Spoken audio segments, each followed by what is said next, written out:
Now we'll talk about one of the more famous infinite series, the harmonic series. The harmonic series is the summation from n equals 1 to infinity of 1 divided by n. If we expand this, we would have 1 plus 1 half plus 1 third plus 1 fourth and so on. And this series diverges even though the terms do approach 0. And we can show this as long as we recognize that the summation from n equals 1 to infinity of 1 half would diverge, since we're adding more and more 1 halves together, and therefore this sum would approach positive infinity. Now using the harmonic series, we can group the terms so that each partial sum is greater than or equal to 1 half. So again, if we expand the harmonic series, as we see here, notice how the first term 1 is greater than or equal to 1 half. The second term 1 half is equal to 1 half. And now we'll start grouping the fractions so that each group would have a sum greater than 1 half. Looking at the sum of these two fractions, since 1 third is greater than 1 fourth, the sum of these two fractions would be more than 2 fourths or more than 1 half.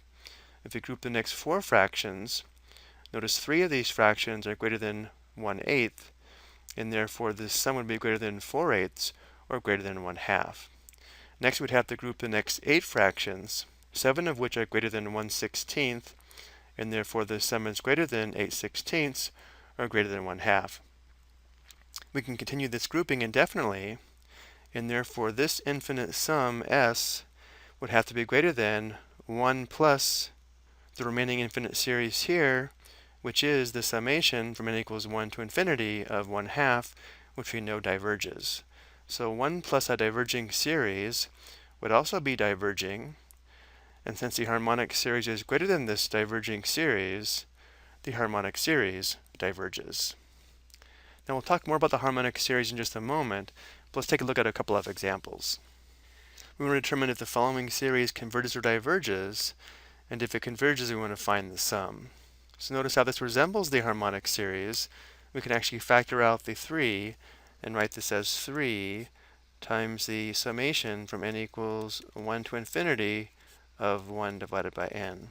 If we were to expand this, we'd have 3 times the harmonic series, which again would be 1 plus 1 half plus 1 third, etc., which we now know diverges, and therefore 3 times a diverging series would also diverge. So we can say since the harmonic series diverges 3 times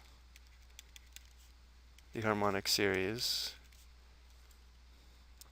which is equal to our series, also diverges.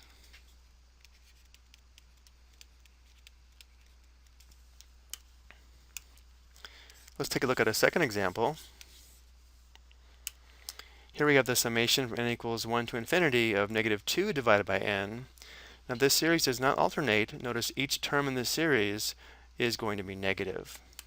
But again, we can factor out the negative 2 and write this as negative 2 times the summation from n equals 1 to infinity of 1 divided by n, which again is the harmonic series.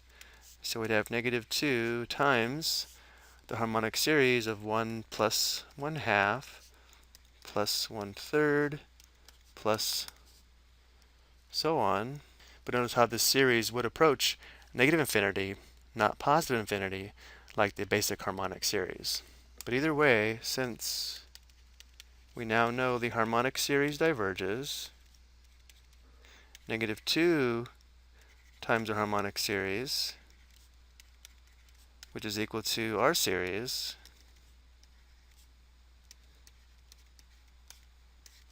also diverges.